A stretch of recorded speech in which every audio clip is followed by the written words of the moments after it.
236장. 아침에 이슬방울 시사라짐같이 내 기억 부족하여 널 잊기 쉬우니 주여 잘 알아듣기 쉽게 널 말해 주시오. 날 구속하신 사랑 또 들려주시오. 평생에 떴던 말씀, 평생에 떴던 말씀, 주 예수 거신 사랑 또 들려주시오. 아멘. 하나님 말씀 에스겔서 37장입니다. 에스겔서 37장 1절에서 끝절까지 말씀 교독합니다. 1절 말씀 제가 먼저 받들어 봉독드립니다. 여호와께서 권능으로 내게 임하시고 그 신으로 나를 데리고 가서 골짜기 가운데 두셨는데 거기 뼈가 가득하더라. 나를 그 뼈 사방으로 지나게 하시고 먼저 그 골짜기 지는 뼈가 힘이 많고 아주 말랐더라. 에스겔서 37장입니다. 에스겔서 37장은 마른 뼈 환상에 대한 아주 유명한 성경이죠. 뼈들이 가득했는데 그 뼈들이 전부 다 뼈락하면 사람이 죽은 거 아니에요. 사람이 죽었으니까 그 뼈가 있는데 그 뼈가 다시 살아난다. 그리고 그것이 한두 사람이 아니고 큰 군대다. 37장에 이제 이런 내용이 들어있고 또 한 부분이 또 있습니다. 37장은 단순히 요 마른 뼈 환상으로 끝내는 게 아니고 두 구분으로 되어 있어요. 15절 이하의 1절부터 이제는 14절까지는 이 마른 뼈 환상에 대한 내용이라 한다면은 15절 이하에는 또 다릅니다. 막대기를 취하라. 막대기를 취하는데 어떤 막대기인지는 모르지만은 어느 크기인지 또 어떤 모양으로 된지는 모르지만은 뭐 이게 사각형으로 모아난 깎아난 반듯한 어떤 사각형 같으면 이게 금방 이해가 되는데 아마 그런 기술은 요즘도 하기 힘들거든요. 개인이 하기가 소위 말하면 우리 이 목재산 가면은 사각형으로 된 이런 막대기들 그거 이렇게 두 개가 있는데 딱 붙여버리면은 하나처럼 보이는 그 지금 내용을 이야기하는데 지금부터 2500년 전에는 이렇게 하기가 쉽지 않거든. 그러니까 일반 막대기라. 일반 어떤 크기는 얼마나 될지 모르지만은 아마 두 개가 좀 반듯한 그런 게 있어서 이 딱 붙이고 나면은 마치 멀리서 보면은 하나인 듯이 보이는 그런 두 개로 되어 있던 막대기를 하나로 붙이는. 그래서 다른 사람 보기에는 하나로 보이는. 그걸 갖고 하나의 상징적으로 이스라엘 백성들의 남북으로 흩어져 있던 분리되어 있던 그 남쪽 유다, 북쪽 이스라엘 그 두 왕국에 대한 연합을 표현하고 있습니다. 표현하고 있어요. 그래서 이제는 한 왕이 통치한다. 22절 보니까 그들로 한 나라를 이루어서 한 임금이 모두 다스리게 한다. 다시는 두 나라로 나누지 않는다. 그리고 그 왕이 어떤 왕이냐니까 24절에 내 종 다윗이 그들의 왕이 될 것이다. 한 번 더 나와요. 지난번에도 이게 34장 23절에 내 종 다윗이 왕이 될 것이다. 24절이네. 내 종 다윗은 그들 중에 왕이 되리라. 오늘 37장 24절에도 내 종 다윗이 그들의 왕이 될 것이다. 그리고 마찬가지 34장에 나왔던 그 내용이 그대로 26절에 오늘 여기 37장 26절에 나오는 내용이 화평의 언약에 대한 내용이 나옵니다. 그리고 에스겔서 전체가 계속해서 나오는 내용은 이스라엘을 그렇게 하는 여호와인 줄, 나를 여호와인 줄 알리라. 이런 내용을 보면서 여호와인 줄 알리라 하고 말씀하는데 막대기, 두 막대기가 한 막대기로 합쳐지는 내용, 그리고 많은 그 뼈들이 큰 군대가 되어서 일어난 내용, 이 내용을 오늘 저는 여기서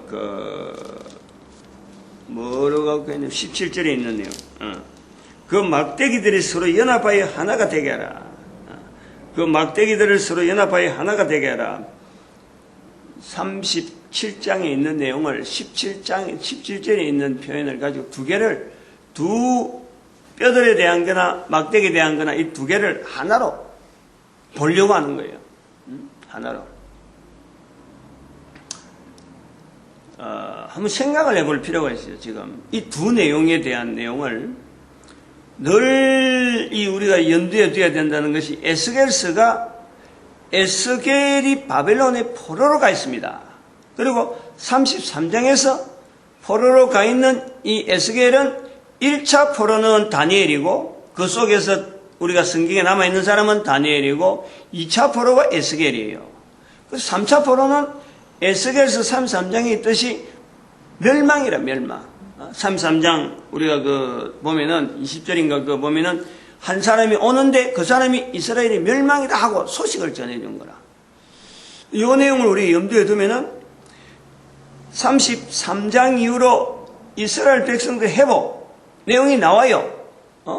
에돔도 나오고 에돔에 대한 내용도 나오면서도 이스라엘 백성들의 이스라엘 회복이 나오는데, 그 내용 자체가 바벨론의 포로로 가 있는 에스겔을 통해서 나와야 될 이유가 뭐냐는 거예요. 나라가 멸망했는데 또 바벨론하고 예루살렘이 가까워서 이런 말씀을 통해서 이거 자주 방문해갖고 어떻게 일어서는가 보자. 그래서 그 땅을 돌아볼 만한 그런 것이 아니요.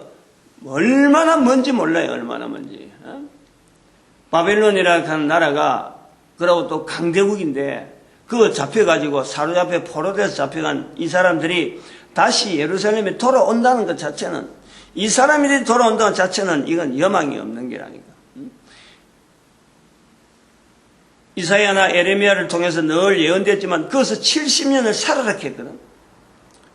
70년 산 것이 70년 자체를 전체로 보면은 바벨론의 포로 1차 포로에 갈 때부터 시작해서 70년 잡는, 그때부터 70년 잡았다 하더라도 에스겔이 70년 동안 그것이 있는 게 아니고, 에스겔은 이미 1차 포로 지나고 2차 포로에 왔기 때문에 한 10몇 년은 이미, 지금 요 33장, 37장 정도 나오면은 벌써 한 20년 가까이 이미 세월이 지나버렸어요.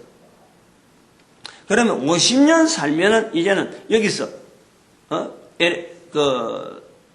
바벨론 포로가 끝난다 하더라도 그 사람들이, 그 나이가 지금 30, 40년 된 사람들이, 30, 40 된 사람들이 50년 지난다. 그 사람들이 그것을 다시 바벨론에서, 가나안 땅으로 돌아가겠다. 그 꿈을 꾸긴 하겠어요. 나이 들으니까 못 가는 거지. 그러니까 못 가는 사람들한테 예루살렘에 대한 희망, 큰 군대를 통해서 다시 또 회복되어지는 군대 이야기, 그리고 그 두 막대기 하나 되는 거, 이게 무슨 소용이 있어요? 무슨 소용? 아무 소용이 없는 거예요. 아무 소용이 없는 이것을 하나님은 계속해서 에스겔을 통해서 남겨주는 것은 에스겔과 그 후손들, 다음의 후손들을 위해서 이 책이, 이 글들이 남아있는 게 틀림없다니까. 그러면은 이걸 어제 35장 할 때도 마찬가지지만은, 이걸 전해 듣는 사람이 이렇게 하나님 말씀에 의해서 회복될 것이라 하는 그 자체를, 말씀을 에스겔을 통해서 들었으면은 그 중심에 있는, 그 주변에 있는 사람들이, 그럼 에스겔에만 전해졌나? 우리는 아무 관계없다 라고 볼 수 있는 상황이 되어버리면 이거 아무것도 아닌 거예요. 이런 내용이 에스겔을 통해서 나타난 이 말씀이 성경에 기록되어 있다, 기록으로 남아있다는 걸 보면은, 어제도 말씀했지만은 바벨론에서 가나안 땅에 왔던 사람들이 이 에스겔의 어떤 남겨진 말씀을 성경에 집어있는 것은 저들이 돌아왔기 때문에 가능하다는 거예요. 그러면은 지금 이 말씀이 선포될 때하고 그 다음에 이 말씀을 가지고 주변 사람들이 바벨론에 포로가 있는 사람들이 이 말씀을 가지고 얼마나 많이 이걸 고통을 하면서 이걸 간직하고 이 말씀대로 자기들한테 이루어지기를 바라는 그런 어떤 갈망, 갈등, 생활 속에서 얼마나 많은 예쓴 것, 그런 것을요, 이 성경에 에스겔서 기록하고 하고는 전혀 관계없는 그런 예쓴 흔적들이 결국 이것이 남아있기 때문에 우리가 추정해 본다는 거예요. 기록해진 내용 자체가서 우리가 여기서 봐야 될 내용에 이 내용 자체가 가지고 있는 의미는 이 글이 선포되고 남겨진 어떤 과정, 바벨론에 포로가 있는 에스겔에게 선포된 이 말씀이 결국에는 기록으로 남아지도록 가나안 땅에 돌아와서 70년 포로 후에 돌아와서 하나의 성경으로 구약에다가 이 에스겔서를 집어넣을 수밖에 없는 어떤 환경, 저들이 이 말씀을 통해서 바벨론에서 견뎌왔던 에스겔이 이 말씀이 있으니까 저들이 견뎌왔을 거 아니에요. 그런데 그거는 성경에 어디라도 기록이 안 되어 있어요. 그러나 분명한 흔적은 성경으로 남아있으니까 그걸 추정해 본다는 거지. 이 사람들이 이렇게 바벨론에서 포로되어가 있는 에스겔이나 그 주변 사람들이 이런 말씀이 선포되어질 때 이것을 고마 콧방귀 끼고 나라도 멸망했고 우리가 그 머리도 거리도 먼데 앞으로 우리는 나이 들어가고 소망도 없는데 이거 우리하고 관계없는 거다 라고 이것을 덮어놔 버렸으면은 무시했더라면은 이거는 에스겔서가 아무리 이런 마른뼈 광상을 하고 기록하고 뭐 대단한 내용을 기록한다더라도 이거는 성경에서 찾아볼 수가 없는 거예요. 그런데 성경에 남아있다는 자체는 가나안 땅에 온 사람들에 의해서 바벨론에 있던 그 당시에는 어린애였죠. 어린애. 아무것도 뭐 희망도 없고 뭐 힘도 쓸 수도 없고 지혜도 없고 어디 사람들하고 동화되는 거나 뭐 사람들 리드하고 바른 방향을 제시해서 나갈 길이라 하는 이걸 알려줄 수 없는 그런 코 올리기 어린애들, 안 그러면 뱃속에 있는 애들, 그들이 이제는 결국 발걸음을 바벨론을 떠나서 가나안 땅에 돌아오게 된 성경에 어디라도 이들의 발걸음에 대해서는요, 이들이 이것 갖고 에스겔의 말씀을 가지고 어떻게 했다 이런 건요 어디든지 없어요. 예레미야나 이사야는요 선포가 될 때 그 문화가 있거든요.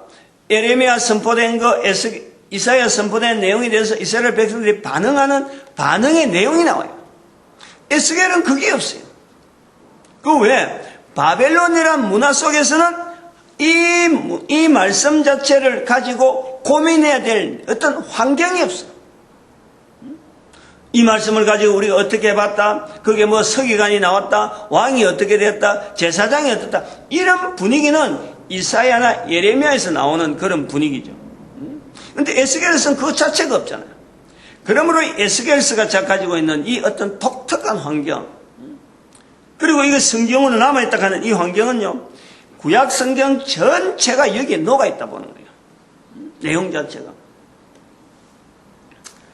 에스겔 성경하고 신약의 요한복음하고는 이 어떤 기능이 아주 특이한 기능에서 이 두 성경이 가지고 있는 위치는요, 이게 다른 성경하고 비교할 수 없는 아주 독특한, 구약에서의 에스겔, 그러면은 신약의 요한복음, 이 두 가지가 가지고 있는 그 신약과 구약의 어떤 그 위치는 다른 성경, 구약의 어떤 성경을 갖다 대도 에스겔서하고는 어떤 뭐 차별이 되어지고, 또 신약에도 어떤 성경의 신약의 내용을 갖고 요한복음과 비교하면 요한복음이 다른 거하고 분명히 구별되어지는 어떤 요소가 있다는 이게.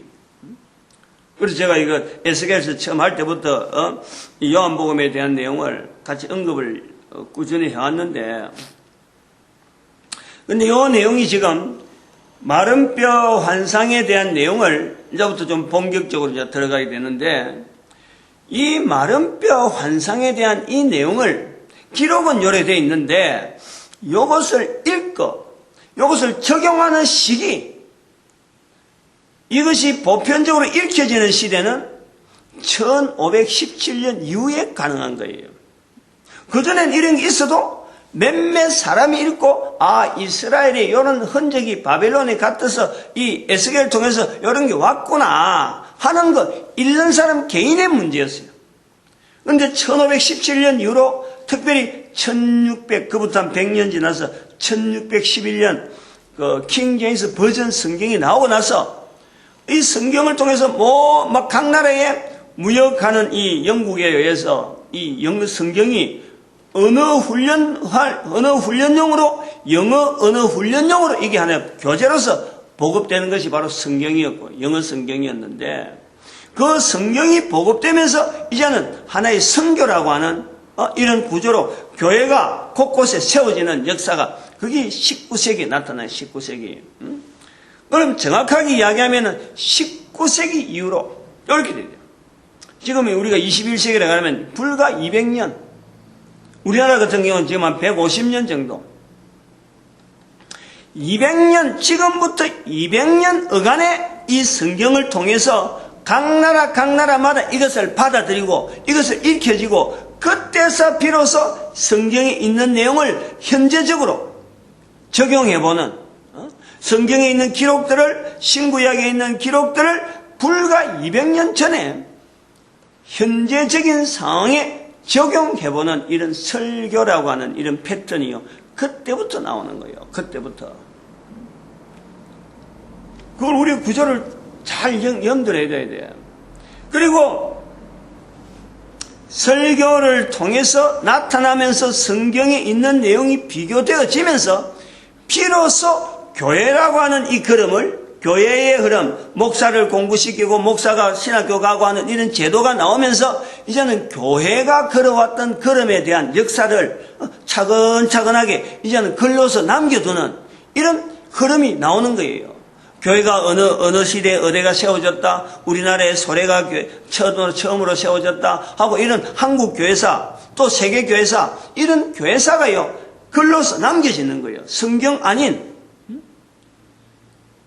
같이 버금어 가는 거예요. 그 교회사가 나타나면서 이스라엘의 역사 속에 이스라엘의 역사를 연결하면서 이스라엘 역사에서 연결되면서 교회사가 같이 세계사 또 분류해서 나오는 성경 안에 있는 이스라엘 역사 자체가 나중에 성경은 성경대로 흘러서 교회에서 목사들이 성경을 가지고 있고 또 성도들도 성경을 가지고 있는데 교회사라고 하는 이 역사가 성경에 있는 내용을 거쳐서 또 다른 어떤 관리를 해갖고 교회사로 나오는 거예요.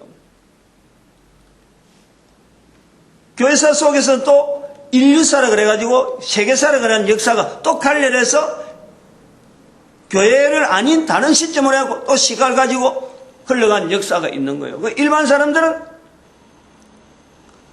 인류사 속에서 성경을 통해서 시작되어진 이 교회사나 인류사, 세계사 이런 내용에서 성경 자체를 빼버리고 성경에 대한 내용을, 성경에 대한 표현은 성경에서 시작은 됐지만 성경의 내용을 빼버리고 그냥 일반 인류사가 인류의 발전이 언제고 시작됐고 인류의 문화가 어떻다, 저들의 각 나라에서 나타나는 어떻다, 이게 일반 사람들이 성경을 전혀 배제하고 볼 수 있도록 이게 기록으로 남아있는 거예요. 그러니까 각양각색의 세월이 2500년 동안 지나는 동안에 이 에스겔이 가지고 있던 이 바벨론 포로 사건 자체가 교회는 교회들이 영향받고 일반 사람들은 교회 안 다니는 사람들로 어떤 영향은 받아왔지만은 이 사건 자체가 있었다는 것은요, 어디든지 증언을 하는 거예요. 어디든지 나타내는 거예요. 바벨론이라는 제국이 있었다. 거기서 이스라엘은 쏙 빼버리고, 바벨론 제국이 있었다. 그리고 바벨론 제국이 헬라 제국하고, 바로 바벨론 제국 나타나기 전에, 나타나서 바로 헬라 제국가 나타나기 전에 페르시아 제국에서 바벨론이 멸망당하고, 그 다음 페르시아 제국하고는 이 헬라 제국하고 엄청난 싸움, 패권 다툼, 지중해를 두고 패권 다툼을 하는 거예요. 그러다 로마 제국이 나타나서 지중해 문화의 안정을 한 2300년 동안 이끌어오는데 그 2300년 되는 것이 지금부터 한 800년, 700년 전에 1453년에 로마 제국이 없어지는 거예요. 그럼 지금부터 별관 이 교회사라고 하는 이 성경에 있는 내용들이요. 1453년만 해도 이 로마 제국 속에서 연결되어 오는 이 내용이 바로 바벨론 문화가 그대로 에스겔을 통한 이 바벨론 문화가 그대로 우리가 로마 제국을 통해서 바로 느낄 수 있고 그게 현재적인 불과 얼마 안 되는 그 상황 속에 살고 있는 거예요. 그러네. 근데 이 바벨론 문화가 에스겔을 통해서 나타난 이 바벨론 문화가 교회라고 하는 이 구조 속에서 완전히 단절됐느냐? 교회는 늘 이 바벨론 문화, 바벨론이라고 하는 이 문화하고 교회는 늘 대항적인 자세가 항상 있는 거예요. 그런 기본적으로 교회와 하나님이 세운 교회와 바벨론, 성경에 나오는 바벨론이라고 하는 어떤 단어적인 이 부분에서 교회는 항상 상대라고 하는 이 개념으로 그런 구조가 있는 거예요, 구조가. 그 속에서 지금 바벨론 속에서 에스겔이 말씀을 지금 알려주고 있단 말이에요. 그럼 이 교회라고 하는 구조가 바벨론이라고 하는 이 어떤 구조하고는 항상 대립되는 관계가 계시록에 나오고 그 다음에 에스겔서에 나오고 그 다음에는 창세기 11장에 이 바벨탑 사건에서 이 어떤 형태를 이루고 있단 말이에요.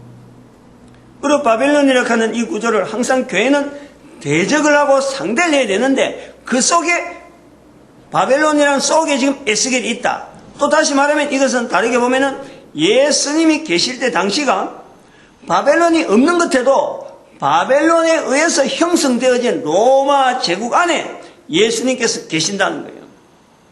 그리고 그 예수님께서 계시던 그 시대가 313년 지나면서 로마 제국이 기독교를 공인하는 그 형태가 결국 바벨론 속에 교회가 들어가는 교회로 통해서 로마 제국이 복음화된 것이 아니라 로마 제국을 나타내는 이 바벨론 문화가 교회를 흡수하는 거예요. 인정한다는 자체를 그 전까지는 박해하고 대항했는데 이제는 그것 자체를 흡수를 해버려요. 흡수. 교회가 그 속에 말려 들어가 버린 거지. 빨려 들어간 거예요. 빨려 들어간 거야. 교회가 대항한다 하는 이 구조는 정치적인 구조가 아니고 그 속에서 하나님께서 나타내고자 하는 어떤 분명한 오묘한 어떤 길을 계속해서 제시하는 것이 교회였는데 제국 전체가 교회를 그냥 통째로 흡수를 낸 거예요. 그러나 흡수를 하더라도 그 속에는 바벨론의 에스겔이 있듯이 바벨론의 포로가 되어지는 이 이스라엘 백성들이 있듯이 교회를 통해서 그 속에서 예수 그리스도를 통한 이 복음의 물결들이 꾸준히 보이지 않는 듯이 지나가면서 이 형체가 있는 거예요. 그러다가 로마 제국이 이름을 바꿔서 교회를 흡수하고 있다가 교회가 겉모습은 커지는데 바로 이 교황이 그 자체 이름을 바꾸는 거예요. 이름을. 껍데기를 바꾸는 거예요. 교회 이름으로 교황이 들어서는가. 그렇다고 해서 성경에 있는 이 복음이 흐르는 이 아주 어떤 그 진리라고 할 수 있고 하나님께서 예수님께서 붙잡고자 하고 또 모든 인간들이 붙잡아야 되는 어떤 그 분명한 진맥, 분명한 어떤 흐름, 본류 그것 자체가요 교황에 의해서 어떤 형성됐다 절대 그래 볼 수 없어. 교황은 로마 제국에 의해서 넘어오는 바벨론 문화 속에 교회가 그냥 융화되듯이 교회 껍데기가 겉모습이 교황이 쓰고 있던 게라. 이걸요 우리가 알아내야 돼요. 끊임없이 지금 바벨론의 포로가 있는 이 에스겔을 통해서 이 내용을 우리가 끊임없이 찾아내야 돼요. 그래서 에스겔 37장에 있는 이 마른 땅 이 비유를 마른 뼈 비유에 대한 거죠. 이걸 아주 원래적인 어떤 개념을 가지고 우리가 해석을 해내려고 하는 그런 노력이 이런 각고의 고생이 수고가 필요한 거예요. 필요해요. 지금까지 우리가 쓰고는 이 마른 뼈에 대한 이 해석은 어떻게 보면 우리나라가 처했던 그 일제 강점기라고 하는 1884년도에 이 복음이 들어와서 1910년에 의해서 일본에 의해서 이 나라가 완전히 바꿔지잖아요. 응? 일본 강점기가 들어온다는. 그런데 1884년에 교회가 이 복음이 들어오고 그 다음에 1892년인가? 가보 경쟁이 1890 몇 년이죠. 하여튼 10년 정도 지나버린 10년 전 1884년도에 교회가 들어와가지고 교회가 그때 복음이 들어와서 가보 경장이 1895년인가 아마 그럴 거라. 응? 그러면 1910년에 한일합방이 돼버리는데 가보 경쟁이 일어나는 그 전에 교회가 들어왔다. 그리고 우리는 이 교회와 더불어서 일제강점기를 보냈는데 1910년 이후로 36년간이라 하는 1945년까지 가보 경쟁 이후부터 우리가 하면은 그보다 더 길지만은 적어도 한일합방이라 하는 개념을 두고 우리나라가 이렇게 지금 현재 교회와 더불어서 근대사, 즉 조선시대를 마감하고 현재 우리가 지금 살아가고 있는 공화국 시대의 국가 정치를 우리가 보는 지금 시점에 이 중간 개념이에요. 교회가 결정적으로 기여한 거예요. 이 교회가 결정적으로 기여하는 그 내용이 오늘날 대한민국의 어떤 구조에 영향에 보이진 않는 이 구도 속에 전체적인 어떤 사회의 여러 가지 여러 가지 요소가 현재 우리가 대한민국에 가는 이 요소를 여기까지 발전하고 여름까지 보여주는데 우리 대한민국이 어떻게 이런 구도로 남아있을까 하고 할 때는요, 눈에는 안 보이는데 그 속에요, 일제강점기라 하는 분명한 요소, 조선시대에서부터 조선시대를 마감을 시키고 지금 근대 경제로 지금 근대형 국가로 나타난 이 과정에는 일본 강점기라 하는 분명한 요소가 있는 거예요. 과도기는 과도기인데 일제 강점기라 하는 구조로 우리가 넘어온 거예요. 다른 나라하고 달라요. 아주 독특한 환경 속에서 우리나라만이 보낸, 전 세계 인류 가운데 이런 형태로 보낸 나라가 없어요. 한 나라에 의해서 지배되면서 강점기를 통해서 넘어오는데 그 강점기를 통해서 넘어올 때에 다른 나라는 식민지로 통해서 넘어온다 그러지. 우리도 당시에 보면 일본에 의해서 식민지지. 그러나 우리는 그것을 강점기라고 우리는 특별히 구별하는 이유가 끊임없이 투쟁을 해서 벗어나려고 일본에 의해서 우리가 식민지 통치받는 이것을 우리는 벗어나려고 끊임없이 애를 썼다는 거죠. 응? 우리 민족이, 우리 조상들이 그랬다는 거예요. 그래서 그것을 벗어나려고 할 때에 두 가지 과정이 있는 거예요. 하나는 이조 시대부터 이시조선 시대로부터 조선 시대로부터 넘어오는 그 여러 가지 제도와 그 굴레를 가보 경장이라고 하는 이 언어가 나올 정도로 기존에 있는 질서 갖고는 새로운 질서에 도저히 맞지 않기 때문에 여기서 벗어나려고 하는 이 어떤 국가 체제가 변화되려고 하는 이 부분에 하나의 변환기로서, 전환기로서 일제강점기를 우리가 볼 수 있고, 또 하나는 뭐냐면은 이 강점기로 전환하는 이 전환기에서 가장 중요한 가치관, 가장 중요한 어떤 이 구심점, 이 큰 흐름에, 어마어마한 이 흐름에서 온 백성들, 모든 남북한 모든 민족들, 이 두 사람들이, 이 두 민족이 지금은 분단이 되었지만 이 두 민족이 공통으로 가지는 가치관, 그걸 형성하는데요. 민족 단위로, 전체 민족 단위로요, 이걸 형성하는데 어떤 기구가, 어떤 조직이 여기에 기여했을까? 이게 교회라는 거예요. 분명히 인식을 해야 되는 거예요. 이런 것을 교회사나 한국사에서 이게 어느든지 안 다루고 있다는 거지. 안 다루다. 일제강점기 때 우리가 이 성경의 에스겔 37장을 우리 민족한테 그냥 교과서처럼 알려졌다는 거지. 37장이.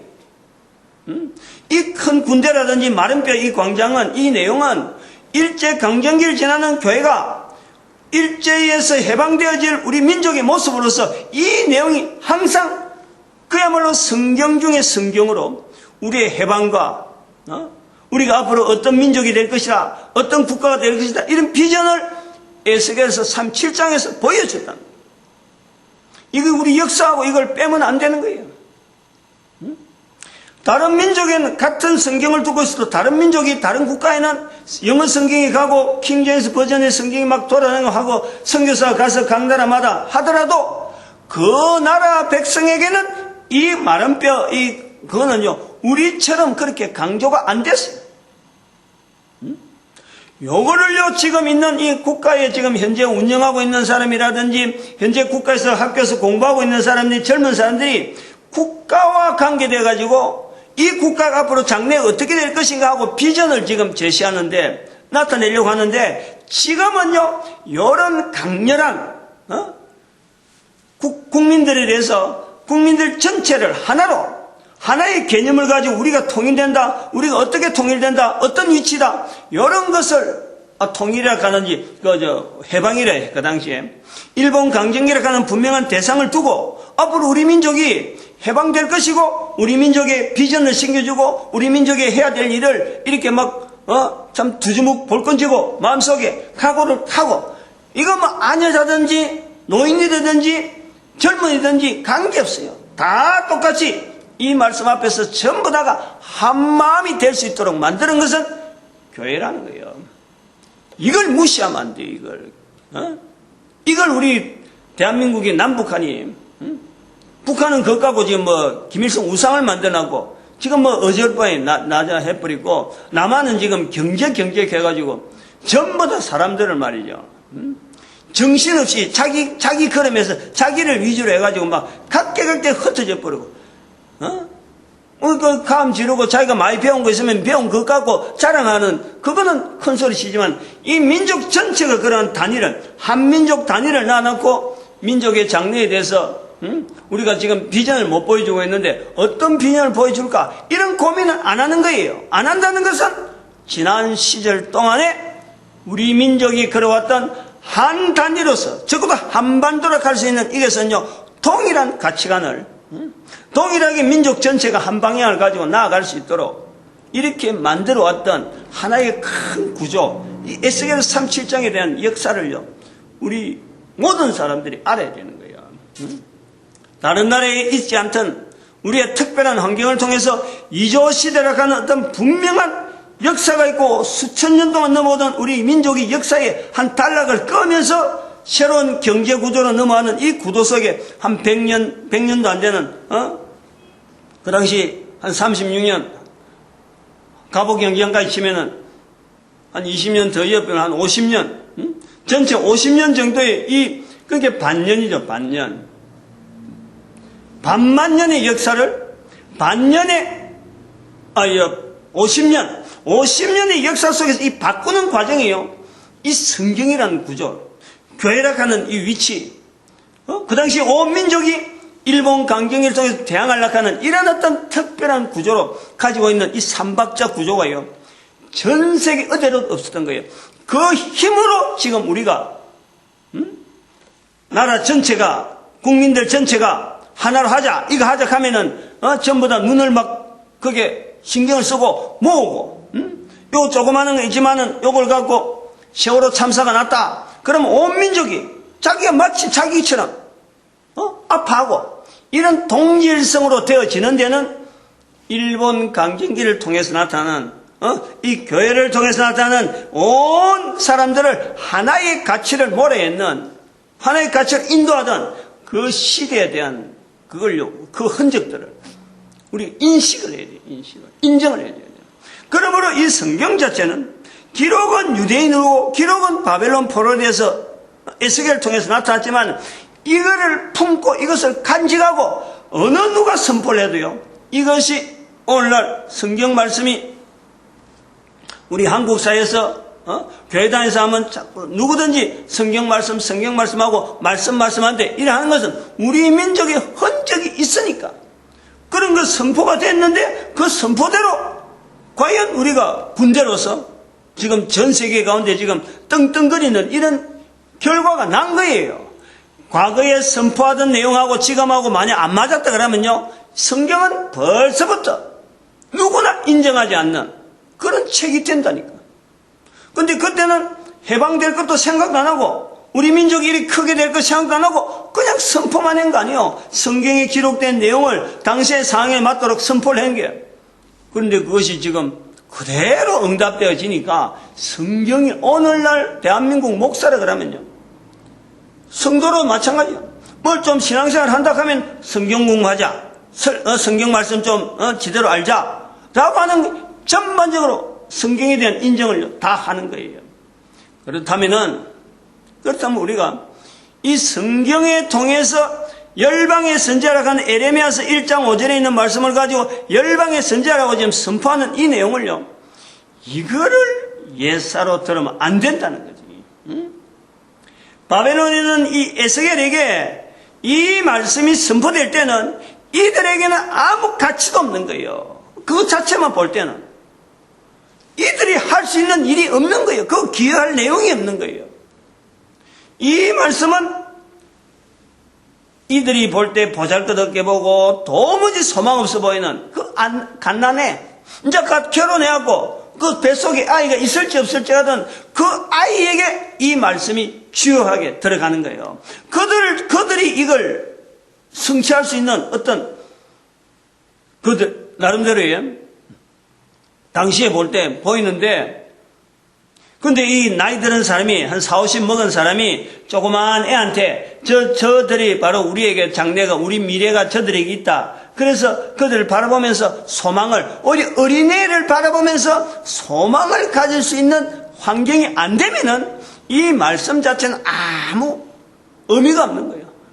우리 거꾸로 생각하면은 바로 이들이 나이 40, 50 먹은 이 사람들이 자기 어린애들, 자기 손잡고 대고 이제 뱃속에 있는 아이들, 결혼하려고 하는 그 젊은이들에게 저들이 결혼해서 그 가져야 될 씨앗들, 자녀들, 거기에 소망을 두고 오히려 바라보고 나름대로 그 걸음들을 아이들을 축복하는데 축복 자체가 아니고 말씀에 의해서 하나님 말씀을 이루어질 어떤 뭐랄까 이런 건 하나님 앞에 기름 부은 받은 자락을 할까요? 오히려 이 어떤 근위를 자기들 나이로 보면 자기들이 근위가 있는데 어린애를 보면서 하나님 말씀을 이루실 분명한 주체잖아요.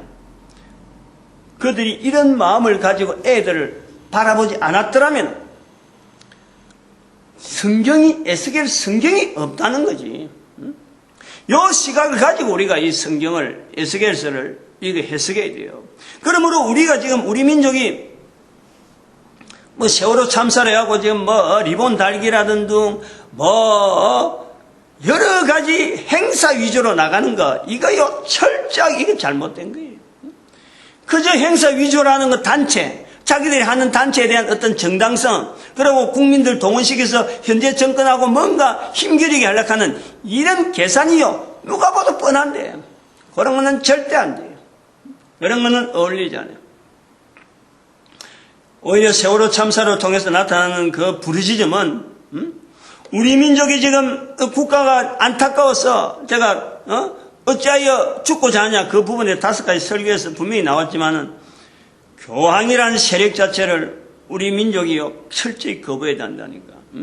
일제 식민지로 그러잖아요. 일제 식민지 다시 잘못하면 이 박근혜 정권이 교황에 의해서 다시 식민지로 들어가려고 하는 요 내용에서 한가하는 자리가 바로 세월호 참사로 죽은 희생당한 그들의 희생을요 그거 다 맞춰야 된다니까.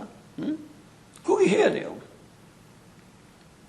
교황으로 통해서 나타나는 그 내용이 바벨론이란 말이에요. 바벨론. 그 바벨론이라 그 문화가 아까 제가 설명했잖아요. 로마 제국의 문화, 헬라 문화, 지중해 문화, 로마 제국 문화. 그래서 313년이 교회가 거기서 일종의 수몰된 거예요. 홍수에서 수몰된 거예요. 수몰. 정치적인 영향이 수몰됐는데 그 정치적인 형태를 로마 제국의 이름을 가지고 있던 그걸 가지고 교황이 덧입은 거예요. 그 제도를 그대로 끝으로 써.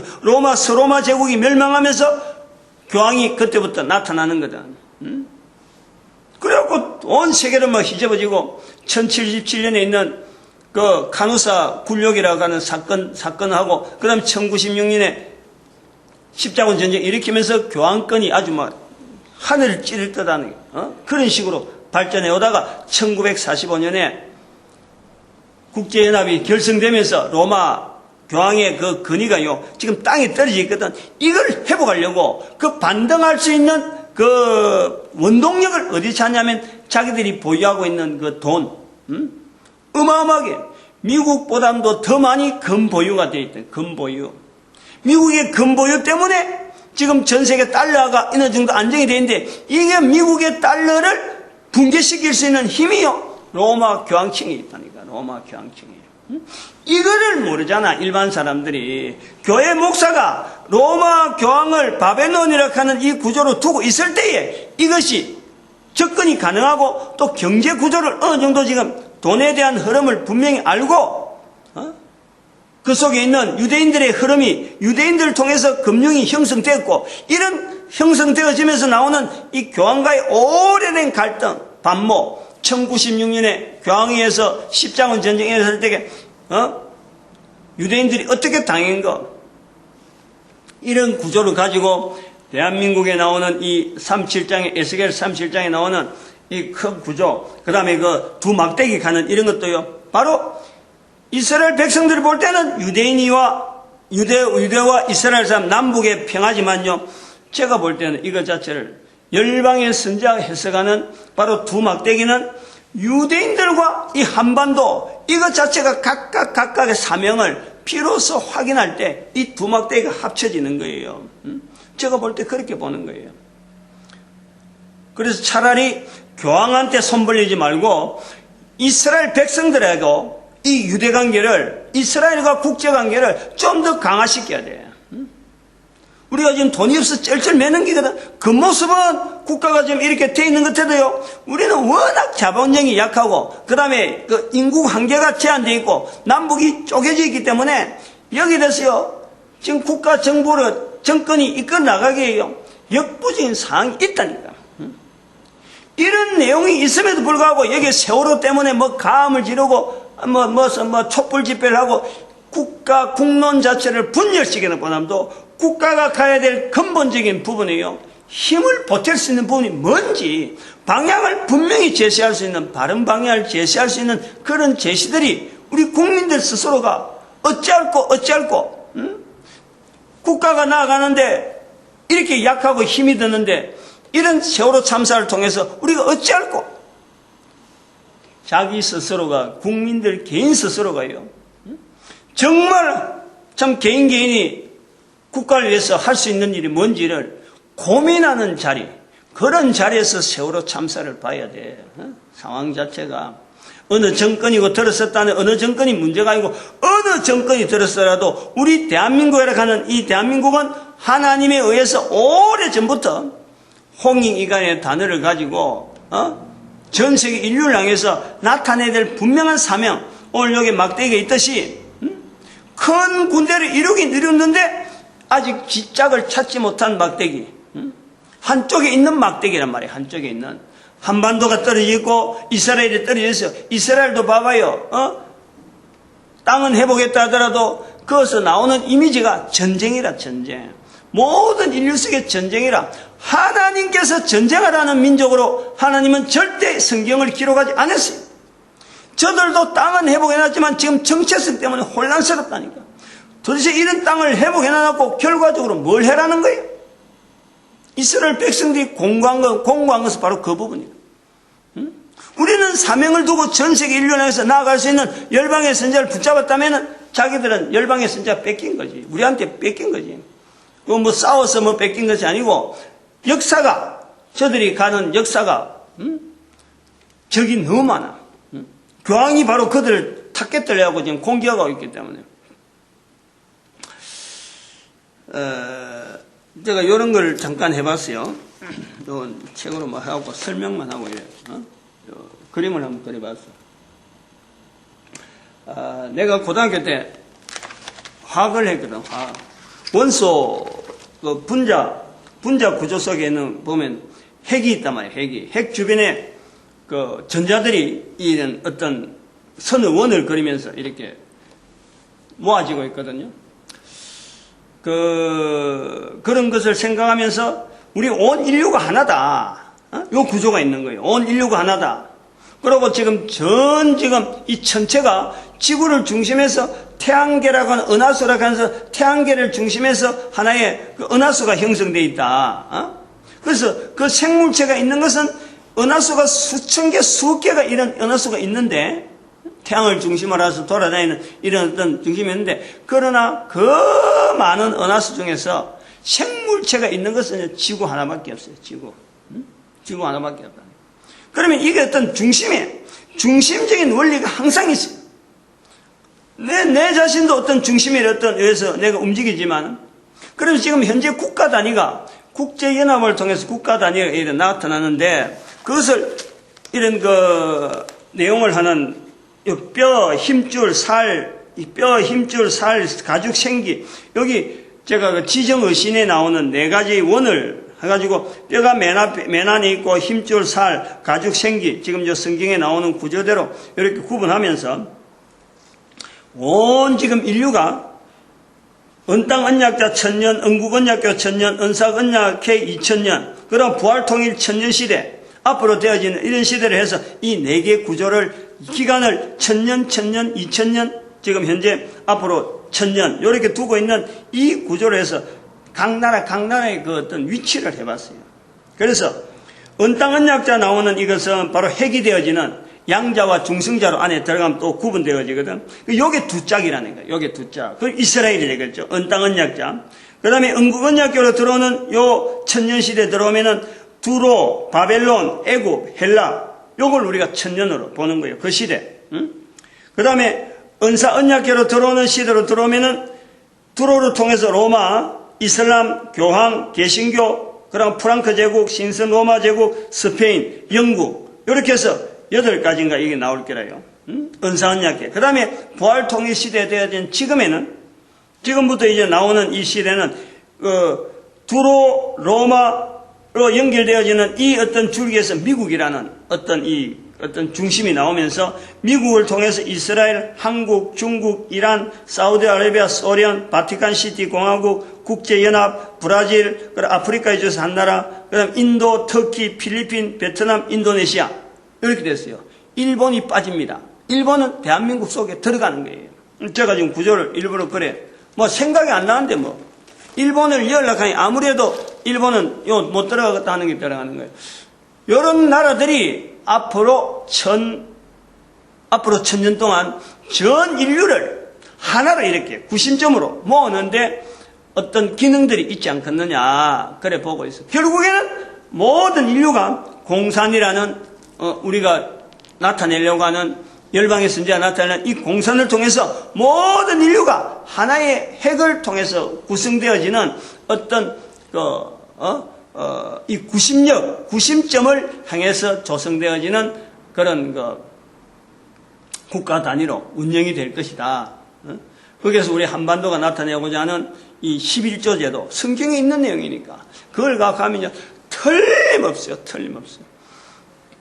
구심점 지향하는 구심점, 그 다음에 거기서 공산이라는 단어를 가지고 온 인류를 동일하게 공동적으로 우리가 고려를 하시고 하는 이런 제도를 항상 기초적으로 하고, 그 다음에는 11조 제도를 통해서 각 나라 각국마다 하나님을 인정하는, 이걸 제일 우선적인 어떤 정책이나 모든 생각이나 모든 사고방식 이걸 바꾸는 그런 쪽으로 나가면요 틀림없어요.